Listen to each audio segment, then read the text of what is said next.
Hello everybody and welcome to Adobe Live.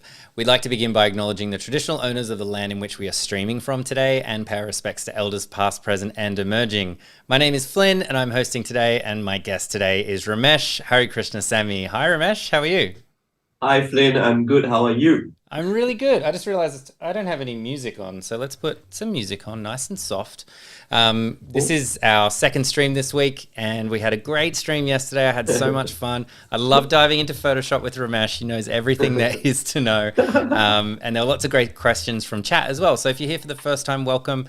Please don't hesitate to ask questions about what we're going through today. If there's any questions, you want to see something maybe again, that sort of thing. Ramesh is great at explaining the thinking and the reasoning behind what he is doing. So don't hesitate to do that on YouTube or on Behance. oh, Yeah, and today we've got a whole new thing, starting from scratch today, but I'll let Ramesh introduce what we're doing today. sure. If yesterday we tried to merge two photos together to create this surreal feeling to it, today we're gonna twist photos. So double exposure done with that. Today we're gonna play with photography. So as you guys can see in my screen right now, I'm gonna hide the copy. This is what we're gonna be creating for today. So again, with the same theme of surreal, we're gonna create this atmosphere where we can put play with compositions, where we're gonna place a human being and then a bit of like composition, and then we're gonna twist the background so that it creates some sort of like a depth. So yeah, this is something that we'll be doing, and there's another two example that I'll be showing later on today. Surprise! Not gonna share any more info on that one. So we're gonna straight away jump into the mood board in terms of like where do I get inspired Yeah. to create this. So ta-da! So these are the two artwork that I saw on Pinterest and that caught my attention.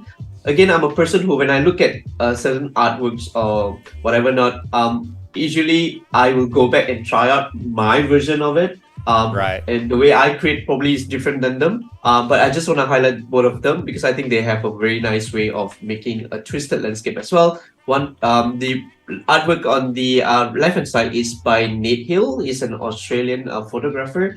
So I really like the way he did it. And again, composition-wise, he placed the human being right in the middle there. And then you guys can see the forest or the trees in the foreground is still not twisted yet. But as it goes in, everything else get twisted. So that's amazing. And on the right-hand side, I'm not sure if you guys know. If you know, do type it out on your comment.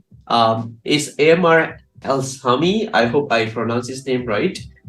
If you guys have seen this artwork somewhere, can you just let me know We'll where? give you guys a few minutes because chat delay and stuff like that. So we'll see. We'll see if people can guess it. Before the show Okay. today, Ramesh asked us, and we had a 50% completion rate. Johanna, shout out to Johanna. She knew exactly who it was and where Yeah. she'd seen it before, and I did not. So, well, Johanna shared it in chat, so I guess the cat's out of the bag. You might as well tell Really? us. Okay, cool, sure. So the answer is, I'm sure you've seen it somewhere. Well, it's nowhere else. It's here. It's the splash screen. It was featured on splash screen of Photoshop in 2017 release. So yeah, so I think it's kind of iconic because I always like manipulation, and this somehow caught my attention. So yeah, that's the reason why I'm gonna try out my version of twisted landscape, which you're gonna see this being created, right? So let me jump straight to it. I'm gonna open up the first file, uh, landscape. Awesome.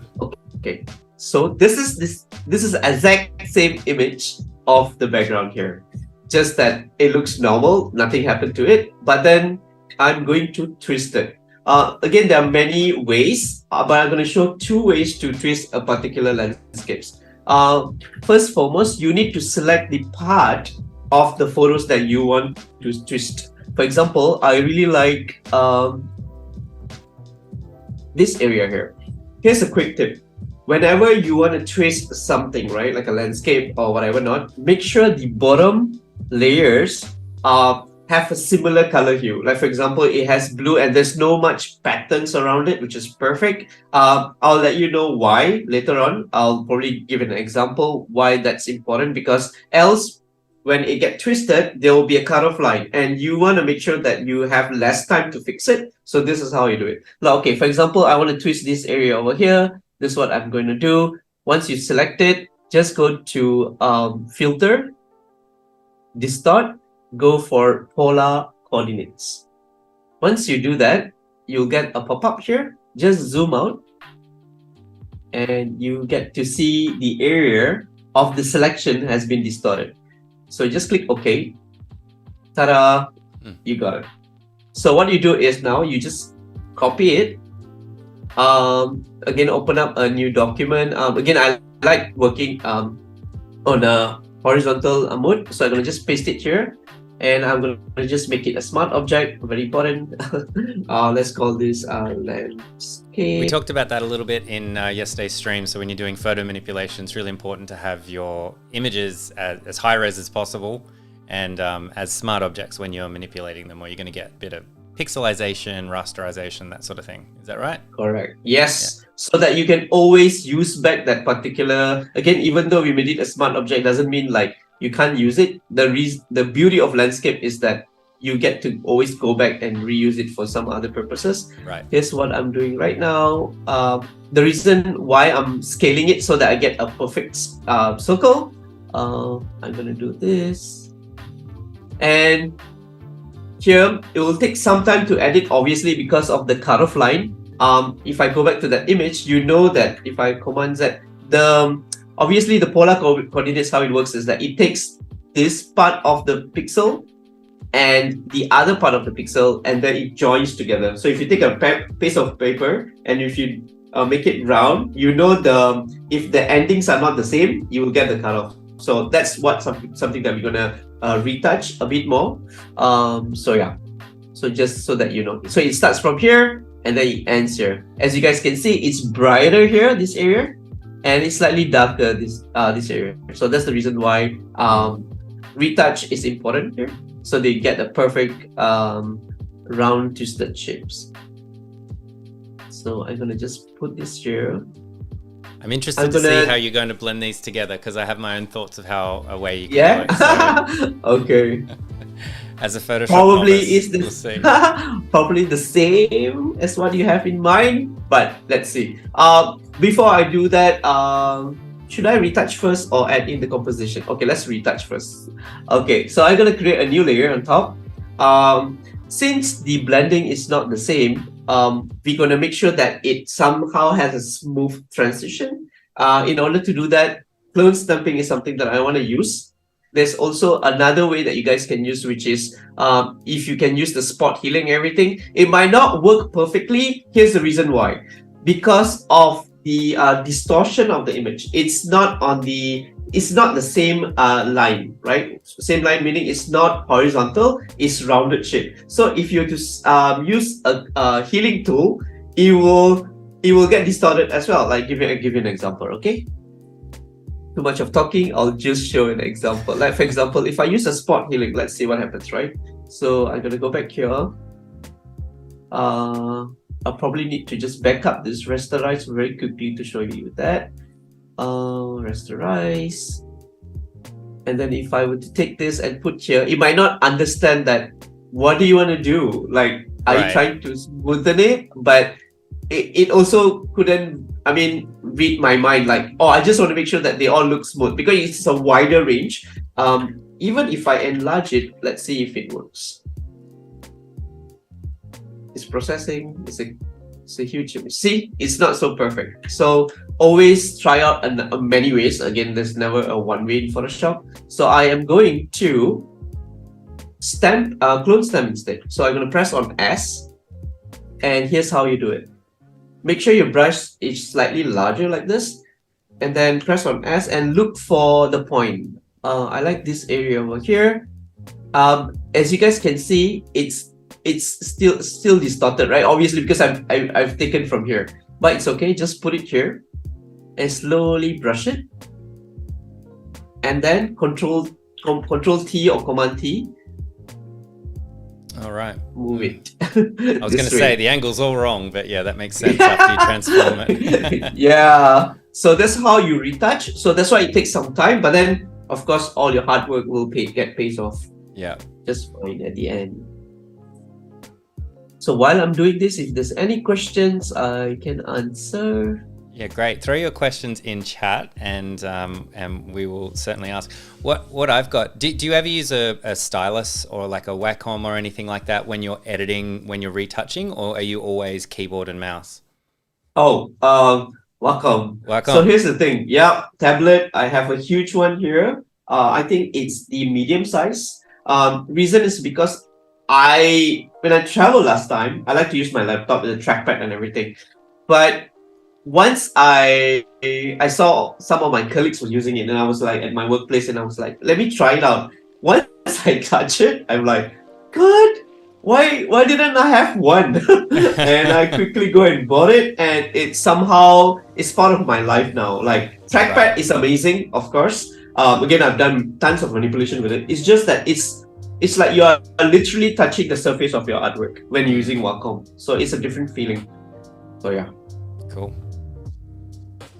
And always move things around. Like for example, maybe you want to go this part of the area and then touch up, and then just making sure that they look the same. Like we kind of did a good work over here.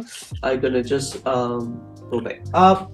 Again, also if you notice, I like to create new layers every time I touch certain place, because if you use one layer to do all, if you want to move certain parts of your stamping, it might go wrong or might not work. So yeah. Always practice that.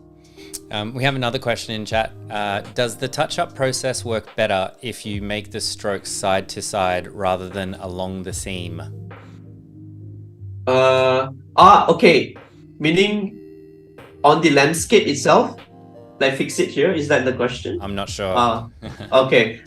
So another thing that might work is that, which I try out, again, I like to do experimental work. What you can do is copy this part of your picture, paste it, and then make it horizontal. And then if you look up here is alignment, right? Just move it straight there. This is another way that you guys can do. Again, it's always nice to explore. And then good question. I've done this, just that I'm just waiting for the right question. And then I'm gonna just... Yeah, you finish this, and I got to tell you the way I was thinking. Okay. And then I'm gonna wrap this area very, very little. And you guys can see the connectivity is happening. Like for example, the other part is the same as this. Yeah. So then you've just blended it before, and then you would do the twist. Yeah. So this is what I was thinking of, a way that you were going to do it. This is, I don't know if this will work properly, but is duplicating the image so that there's two side by side, and then flipping it so you have like one really long canvas, and then bring it together, because then the polar ends. Ta-da! Hey, there we go. Nice. So yeah, there's always a way. But then here, the reason why we didn't, the reason why it's not so smooth over here is because probably I mask it a bit more. So yeah, so this works as well. So there's many ways. So there you go. This is one way. It might not have. Oh, the reason also why the retouch also might work is because it's not the same. Like for example, here it looks like mirrored. Right. So you want to retouch that as well so that it doesn't look so fake. So yeah, we can always reuse one of it. Like let's reuse this then. So I'm gonna just take this part over here, copy it, and let's hide the rest. And smart object, and then resize it. Again, I want to make it like a perfect circle. I'm gonna just move the center, resize it. And there was a question as well. Is there a reason you don't use the liquify tool for this? Or do you use the liquify tool for? Oh yeah, process? Okay, good question. So if you use liquify, let me try that. Okay, it's not so accurate as well. Like for example, if I move things around, can you see that it gets smudged? Like for example, it's moving together with the other elements. So maybe we can reduce the density and sizers, I believe. But yeah, it's not so accurate. Like for example, I still need to move things back there so that it has this connectivity. So yeah, Liquify I like to use for different purposes. Like for example, facial expression. Liquify is amazing. Again, we will keep that later on. So I'm not gonna show all the tips here. So here a bit of retouch. So let's go to S. Just a bit. Let go. That's good already. So I am gonna. Oh, I'm retouching on the same file. No worries. I'll just copy it here. I like that there's a lot of us kind of thinking of different ways to do it, which is always great when there's multiple approaches. Yes. Devlin was saying in the chat, duplication of the edge method could work with a feathered selection too. Yeah, that's right. So yes, you could feather the edge of your selection when you originally make it, and then it will be uniform. That's a great way to do it too. Oh, see, that's why I said whenever we work with a team, different people have a different approach. So again, in Photoshop, I always say that there's never one way, there's many ways. So I'm gonna just make a backup of these, and let's bring in the composition, the next one. I am going to bring in the portrait. Again, you can use quick selection. If I'm not mistaken, it will just select certain parts of it. So I'm going to use a custom way, which is I just go around the object that I want.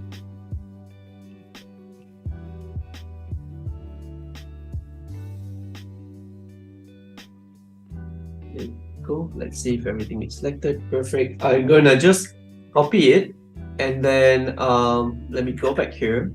Make sure I make it as a smart object. And then again, composition super important. Position it in a way that it works well. Like for example, the angle where the person is looking at is towards here, this direction. So you can't position it here because it will be looking at this part of the area. Right. Super important to just make sure that everything aligned this way.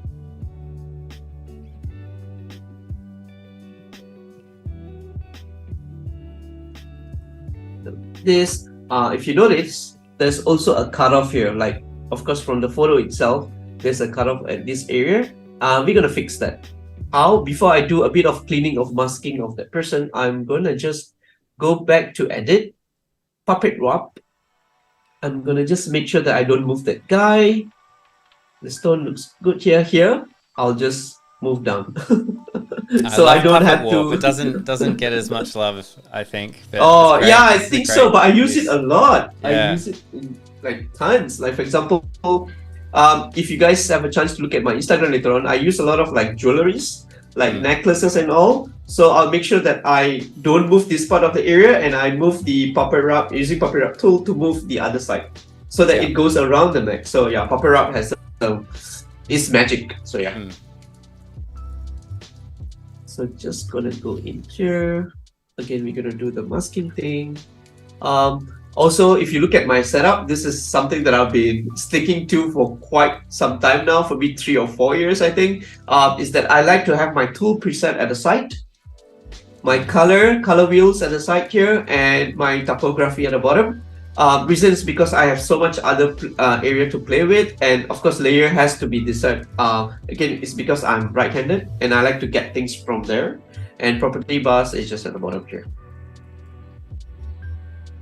And a lot of question before this is like, how do you get this color wheel? So if you look at your custom one, I think you always get this. Again, if you scroll down at the, again, it's you just need to press on this stripe icon here, and then you get color wheel. So yeah, here I can just go around, mix colors and get whatever color I want. Cool. Yeah, you get that question quite a bit, don't you, when people see that in Photoshop? They're like, what plugin is that? Yeah. So let's choose a harder brush, zoom in, and do a bit of cleaning very quick. Again, we also need to do a bit of coloring adjustment to this person so that it matches the hue of the overall image.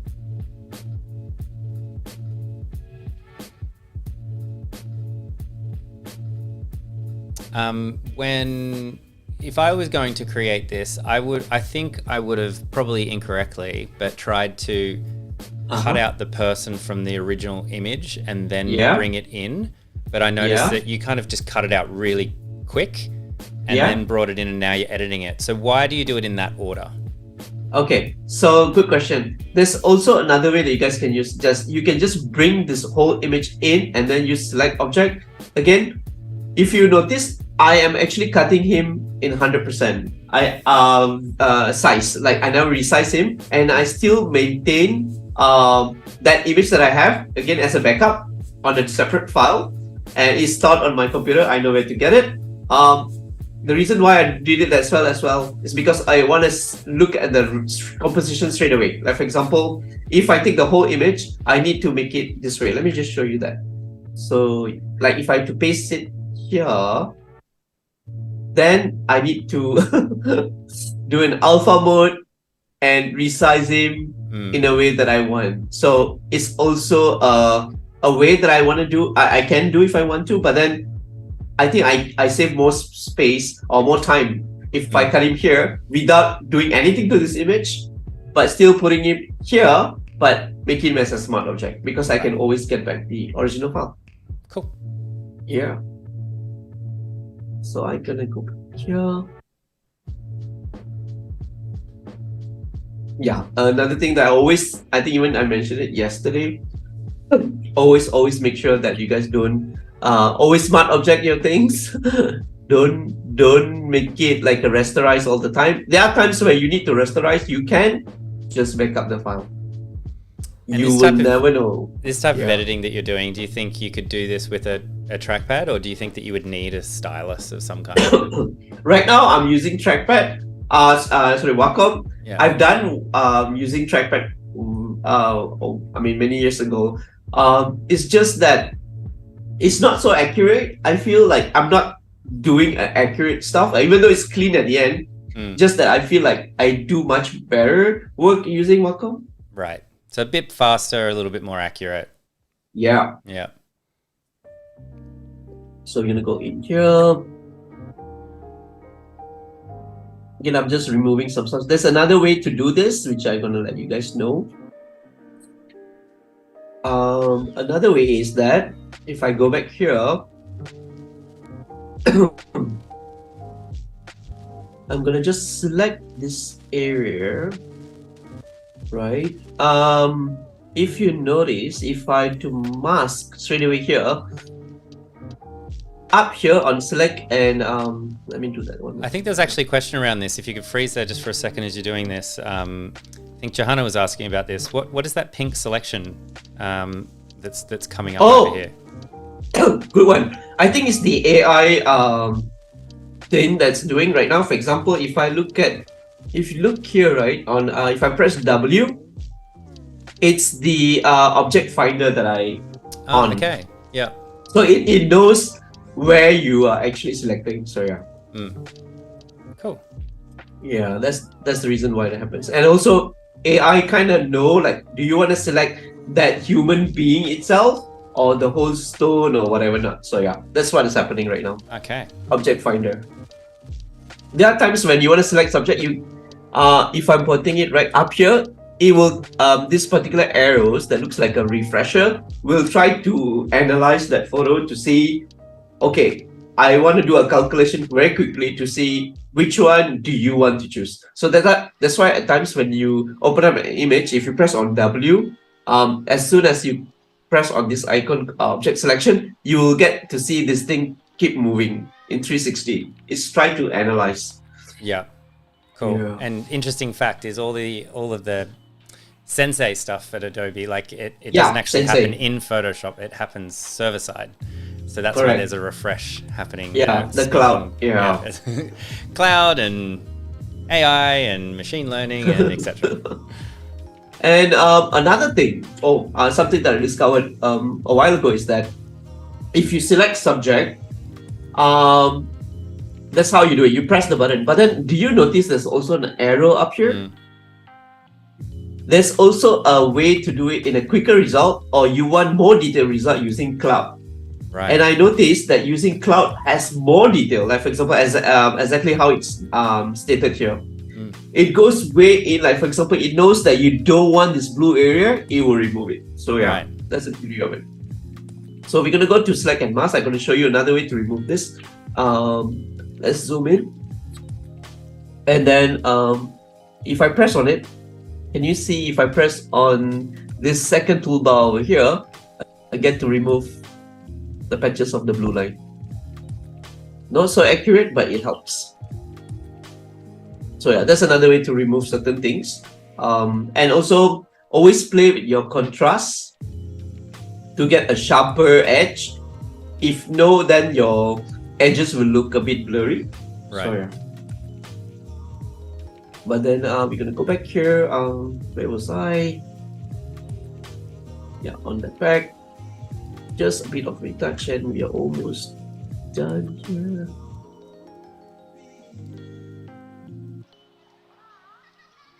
And so, as like a general rule, rocks are sharp in real life, right? So you want them to be sharp, unless the photo has like a depth of field to it or something, I suppose, or if it's something's going off in the distance. Is that something you think about when you're like cutting something out, masking something out, like hair? Yeah, very good question. You don't want to have sharp, so you want to have a bit of a feather to it. Correct. That's the reason why.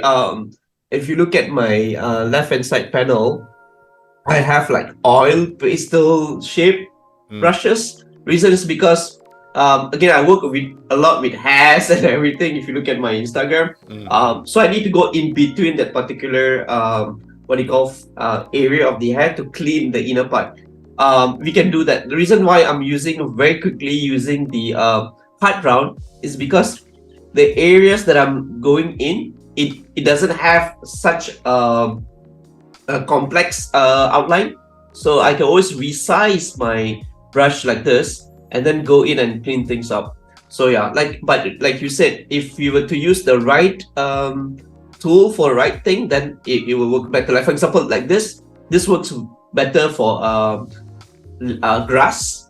Right. So that if I go in and I clean it goes in between the grass area, which is, grass can be really hectic because again, things goes around and everything. So yeah. Cool. Right tool for the job, like the right brush for each situation. Right. And also, again, you don't have to be afraid in terms of like brush. Oh my God, where are you gonna get it? If you look up in your Photoshop itself, there's tons of different types of brushes, from the wet brushes, special effects, and everything. So again, everything is there. Just utilize it. Cool. Okay, we are kind of almost done. I'll just remove this area. I don't think here it works. Well, again, you need to know that you are the master of your artwork. If certain things doesn't go right, just remove it. If you think it looks more appealing without it. So yeah, you are like the god of your artwork. So you this decide. Is your world. Yeah. So you just go wild, and then don't get too stuck in like, oh, it has to be like this. No, there's no such thing. It's just how the world is. So yeah, like for example, like this, I don't like the bulge of this rock. I'll just cut it off, right? Yeah. So I want to have a smooth like landing in the side. Ooh. Oh, here's a question from chat. Alessandra asks, have you ever used yourself or family members as references for your work? Wow, good question. Let's see. I've used my daughter and my wife to do certain manipulation. I never asked them to like pose. Right. I think that's weird. The reason why I think it's weird is because I will have random poses, in my mind, and I can't torture them to pose a certain way. What I do most of the time is I will go to like stock images websites and I look up for the human poses. They already photograph like a list of galleries where you can see them moving left and right, squat down and whatever not. That's where I get reference to do my manipulations. At times people use the toy. I think I don't know what it's, the wooden toy where it looks where people can see how do you pose figure it on a stick. Yeah. I've seen that people use that, but I don't know. I find looking at a real people's posture works well because I work with real humans. Like for example, my manipulations are all using stock images of real person. So yeah, that was well for me. For manipulation wise, I've used I think I've done a couple of manipulation using my daughter. She posts really well, so yeah, good thing. So I don't torture her so much. I was like, "Daddy want you to do like this," then she will do it. Okay, now that we're done with the cutting out the white patches all around the human being, so we're gonna do a bit of color balancing. In order to do that, just press on Command B or Control B in your computer, and that's when we will do the color balancing. Again, it has a bit of like blue hues all around, so you want to make sure that it's there on the image. Like for example, let me just zoom in so that you guys can see it well. And I'm very particular when it comes to colors. I think Flynn knows because I use color lookup and whatever not all the time. Cool, that looks good. The color hue works. Again, I'm going to bring back the things I just said. Color lookup. If you guys want to use it, you can too. For this, again, you can have like, you know, darker shades of contrasty colors, tension greens, whichever that works with your mood or concept. Horror blue. Oh, that's cool. And there's also another one here. There's also future bleak where it bleaches off the color. And that's pretty cool. There's also foggy night, very surreal, film stock. So I kind of like the future bleak or the horror blue. Horror blue, but we're gonna tone down the opacity. So if this is like 0%, so I'm gonna add in a bit. There you go. It looks surreal. Again, you can go in and create your own composition where you can add more stuff, but I like to keep it simple so that the focus is on him. If you start adding more elements, then it might distract your artwork. Again, the focus should be also on the twisted landscape, not so much of other components, but like for himself, like he's looking for an answer probably, right? Like he's wondering what is this twisted landscape is for. So yeah. So this is example number 1. We're gonna jump in. Awesome. Yeah, we have 2 more, which gonna show you guys. Let me try out water. Okay, cool. Just before we jump into this one, I assume you're going to do the twisted again. So there was just a question in chat about how did you get the connecting line in the circle to come together seamlessly? So I think that part, if you're going to do this, if we're doing this again, okay, why don't we do it here? Yeah. Yeah, why don't I do it here itself? Okay.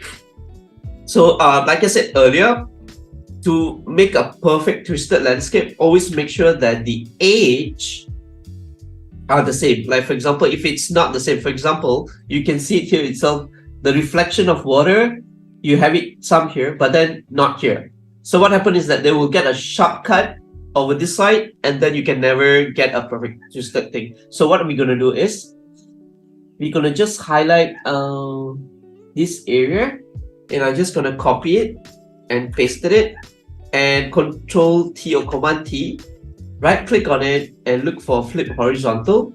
Once you do that, some people will try to move things around like this. Okay, I would have dragged it across. Yeah. Yeah, that's what I would do. So the right way to do it is make sure you select the layer and then select all so that it knows that it's within the selection, and then go up here, look for this alignment here where it says that you want to move right to the left hand side. So when you press that, it straight away moves. Again, without any movement top or bottom. It moves exactly to the left hand side. Again, deselect it, and then all you want to do is start masking. So I'm going to just zoom in very quickly.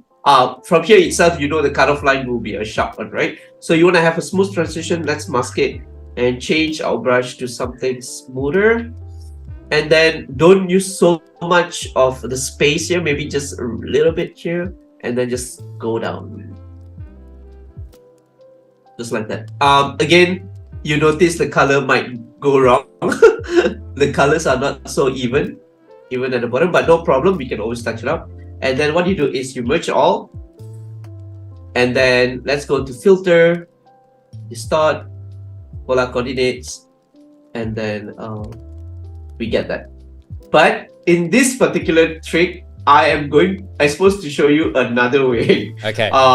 Yeah. So that's how you would do it. Hopefully that answers anyone that missed it. Yeah. That detailed kind of section. But yeah, thanks for that, Ramesh. Yeah, no worries. Okay. That's great. Love having little breakdowns. So if there is anything else that you want kind of clarified, let us know. It's great. That's why we're here. Yeah. So if you notice, on the first landscape when I did it, let me control set that very quickly. Let's go to the history.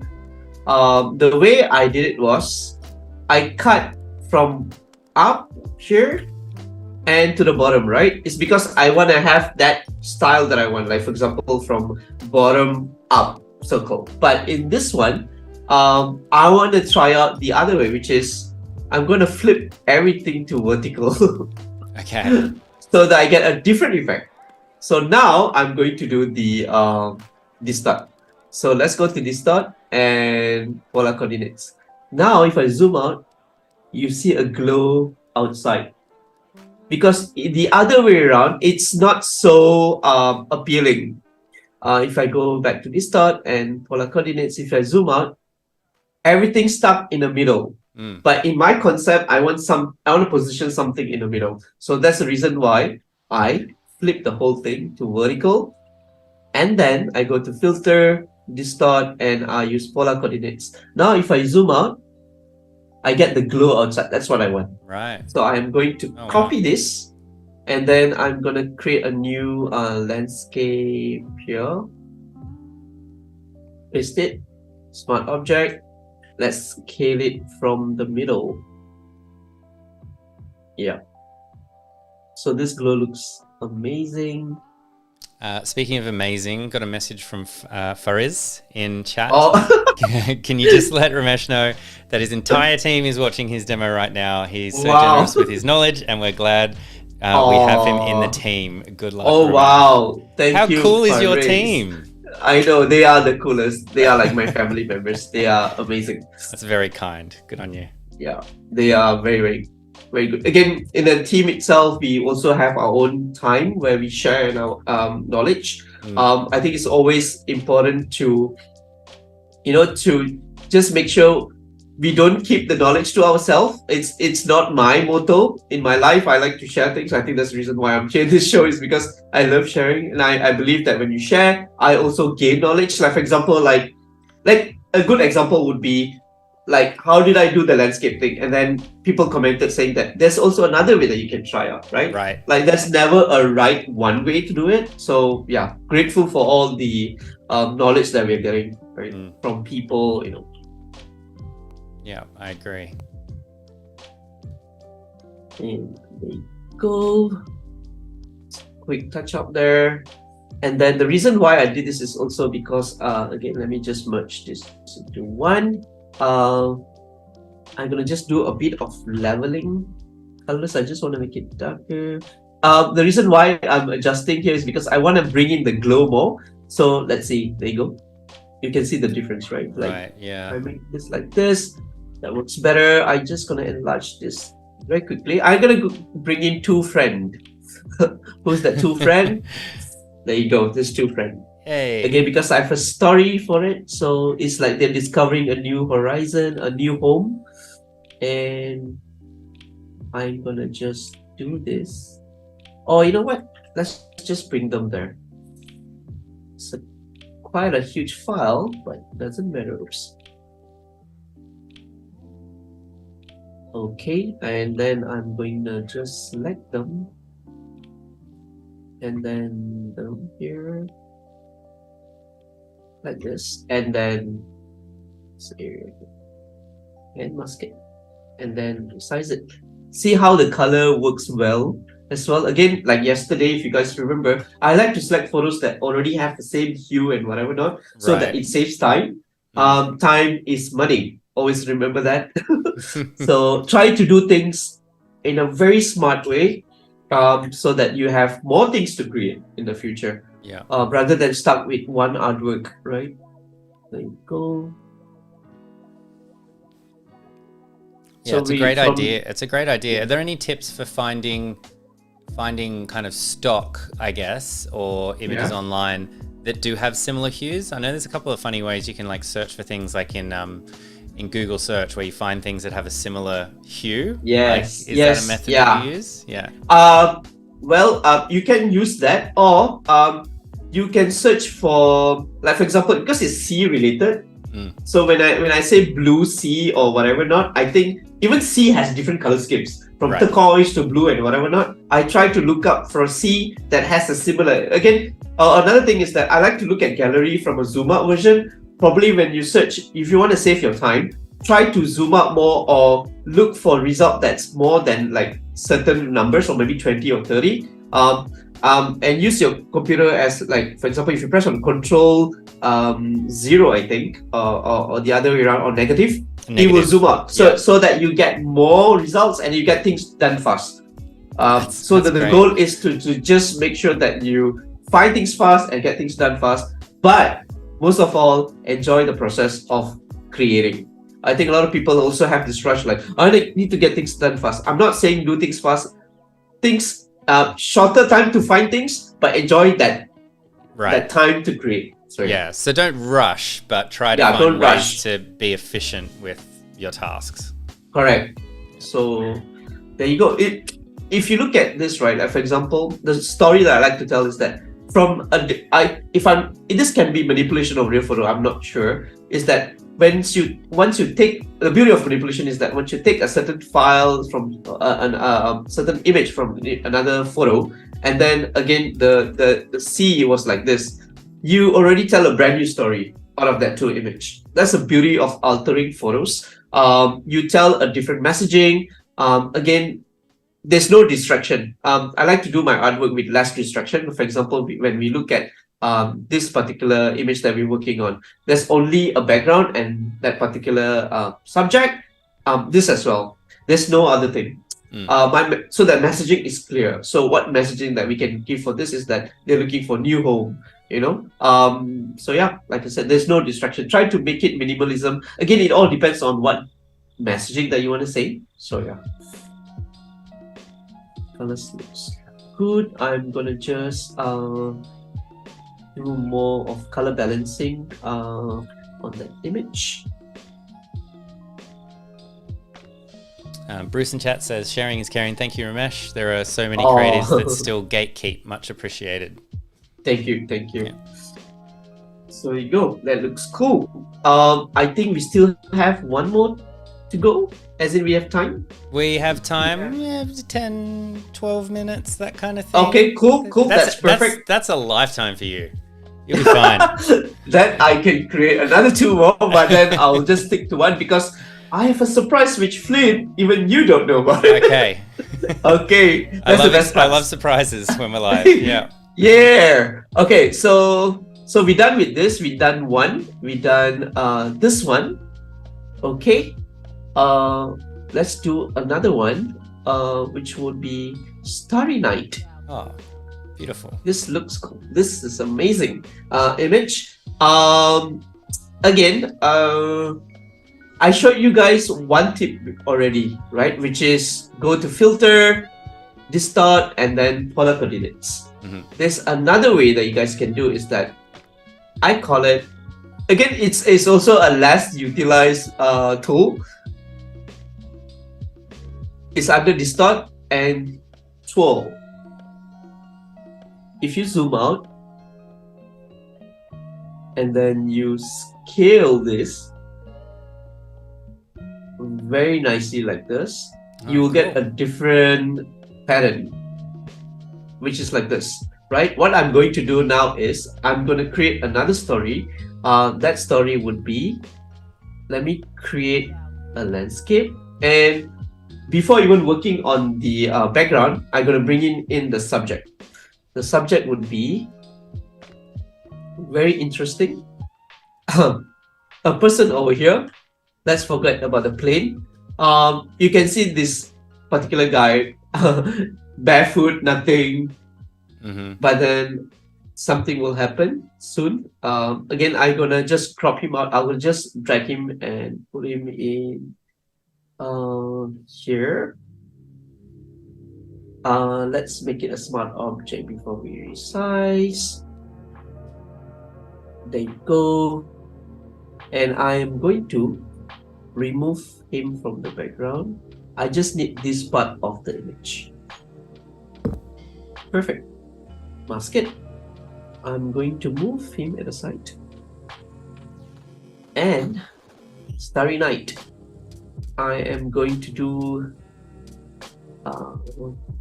let's make it a smart object here. Oh, I already have this file, no worries. So I'm gonna go to distort, full. Let's zoom out. Which angle works the best for my idea? That looks amazing. So I'm gonna just copy this and bring it here and convert it to smart object, and I'm gonna tell a new story. Cool. And again, the figure is looking, at, kind of helping you look at, the subject. Exactly. And, yeah. Which is perfect. Like this. Okay. Also, I need to do a bit of retouch here. Like for example, down here, I think it's the what do you call the meteor. Oh yeah. Yep. Yeah, so I'm gonna retouch that. Again, we can do all the clone stamping if you want to, or I think Photoshop is good enough to actually remove this if you just like this. Boom. Pretty good. That's pretty good. I'll just retouch here. Yeah, that's not so bad. Save it, and then we got this, and then I am gonna just resize these very quickly. That looks amazing. Okay. Again, realistic part. You know how obviously I want it to be a concentration area here, the background. So I need to do a bit of retouch on him. So what I'm going to do is I'm gonna just reduce the light. I am gonna just fix the light. So you're trying to match the hue to the light that's in the rest of the image. So the light that would presumably realistically be coming down, it's not going to be warm. Correct. It's going to be kind of bluey, pinky, purple, whatever color that is. Yeah. Yeah. And then a bit of cleaning to be done because there's still a lot of edges down here. Again, we'll just use the smart finder here. We'll just do these. And a bit on the neck area, mount. Again, detailing very important. And go, that works fine. I'm gonna just do a custom retouch over here, like this. Let's remove that. And I'm gonna do a color overlay on him. We use black. And then reduce the opacity. Oh, like interesting. So is that a method to kind of change something from a daylight image to a sort of nighttime? Yeah. Yeah, because a lot of people use color overlay on text. Right. They don't know that they can use on imagery as well. So yeah. So that it helps you fix the light as well. Like for example, you can see, how dark you want. You can create the brightness on top there, but yeah, there's, like I said, there's never a one-way thing. That looks amazing. So again, the brightness that I did earlier, what I'm going to do now is I'm going to just go in here and remove some of it. Make my flow slightly harder because I want the light bounce on his face in this area here. Right, so now you're kind of cutting back. You're adding the light by I subtracting just mask the overlay you've done. Yeah. Yeah, because we know the light comes from the upper side. So without touching on him, I'm going to just move, again, use masking that's already on the brightness side, and then bring the light up. This is really cool. This is like similar to a technique that actually our friend Jeremy Lord uses when he's illustrating, and he'll create, he'll do the same thing, sort of mask something out and put a shadowed overlay over everything, and then cut back in the highlights around, which is a similar sort of technique for a similar reason to add the dimensions and add the light in. And it's quite interesting. You're kind of creating the shadow and then cutting it back to give the perception of brightness, which is really Yeah, because you can use this way, or a lot of people what they do is they will hide the darkness part here, or again you mask the area, and then this is what I used to do back then. I create a custom thing, like for example, I use gradients, right? Make sure it's alpha, and then you have black here, and then I start doing this. Like for example, from normal, let's just go to soft light and do this. right. Adding shadows like in a custom way. Again, no right or wrong. Always do what makes you happy, and as long as you enjoy the process. Like for example, then I start adding in, like for example, you can see on the layer itself, I'm start adding the black spots. Or I can just save my time, do the reverse way like you said. Yeah. Make it dark and then bring in the brighter areas. There you go. This looks amazing, and I want to do a bit of color lookup. Always. And then I'm gonna just bring in the or another thing about this is that again less utilized. It's called the tree strip, where it brings in more of the colors. There you go. If I can you see before and after? It's like it brings in more of the hue. And then now comes the surprise. While I was working on this, I was thinking it looks like so perfect that it can be an album cover. So I did an album cover, which looks great. Oh, wow. I call it amazing. Twist Future is Now. So I would like to end my show with this. That's awesome. Thank I love you. that. It's amazing what, it looks so real being mocked up like that.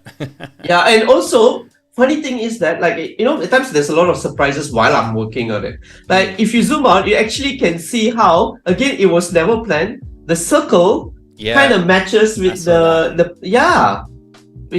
which is just amazing. So I was thinking, this should be an album cover, and I'm not going to tell Flynn until the end of the show. And, I love it, man. That's really cool. Also, just for anyone watching that didn't catch yesterday's stream, if you want to see how Ramesh does the typographic overlay effect over here, there's actually, it only takes a couple of seconds, but you can check that out there as well. So if anyone's looking at that thinking, wow, how did you do that type? Go and check it out, because that was a lot of fun. Really cool technique. Yeah, I can even show it now. No worries. Like for example, we got 3 minutes. You're on the clock. Okay, cool. So it's future now. Make sure it's white, and just change your normal to difference. And then anywhere you move around, it will change color accordingly. Very cool. And was it black for this one, or did it need to be white? Oh, white. It has to be white. Yeah, we worked that out live yesterday. Yeah, yesterday. So yeah, cool. That's how things get evolved. Yeah. From artwork to album cover. That's awesome. I love this. Thanks. Lots of comments in chat as well. This looks really cool. Yeah, something about it being mocked up just looks so great, doesn't it? Thank you so much, Ramesh, for yesterday's stream, for today's stream. It's been great. And I'm just going to do a quick little plug for next week. Next week, we have Sophie Eleanor on. It's going to be lots of fun. We're going to be doing some simple animation in Photoshop on the Tuesday. And then on the Wednesday, we'll be doing some animations in After Effects, playing around with typography and things like that. So make sure you join us then. Thank you, chat, and thank you, Ramesh. As always, I just learn so much when you come on Adobe Live, and I'm always so impressed and very thankful for your time. So thanks for joining us once again. Thank you, Flynn. Thank you, everybody. All right. Thanks, everyone, and we'll see you next week. Have a great rest of the week. Bye.